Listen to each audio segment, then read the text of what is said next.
আমি একজন নারী চিকিৎসক, শরী পর্দা মেনে চলি। পরিবারের চাপে বাড়ি থেকে সফরের দূরত্বে একটি পোস্ট গ্রাজুয়েশন কোর্সে ভর্তি হয়েছি। বর্তমানে সেখানে আমাকে চেহারা প্রদর্শন করে হাজিরা দিতে হচ্ছে।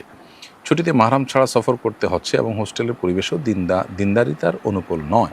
পরিস্থিতির কারণে পরিবারের অমতে কোর্সটি ছেড়ে দেওয়ার মতো মানসিক বা ইমানের শক্তি আমার নেই। এমত অবস্থায় নিজের দিন ও পর্দা রক্ষার্থে শরীরের আলোকে আমার করণীয় কি, বিস্তারিত জানিয়ে বাধিত করবেন।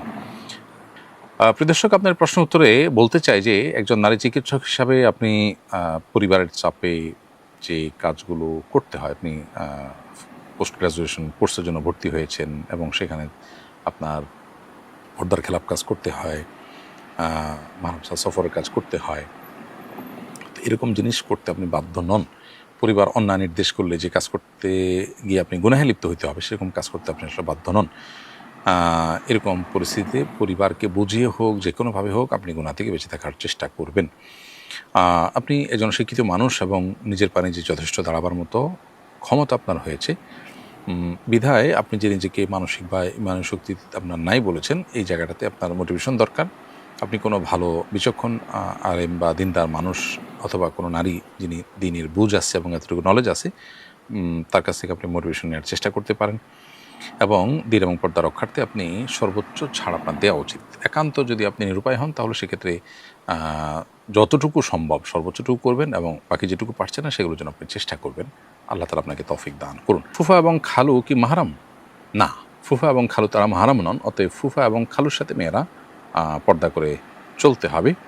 ছেলেদের জন্য ফুফু মাহরাম, কিন্তু মেয়েদের জন্য ফুফা মাহরাম নন। কারণ ফুফা যিনি হন, তিনি মেয়েদের সাথে তাদের ব্লাডের কোনো কানেকশন নেই, ফলে তিনি মাহরাম নন। খালু একই, তার সাথে ব্লাডের কোনো কানেকশন নেই।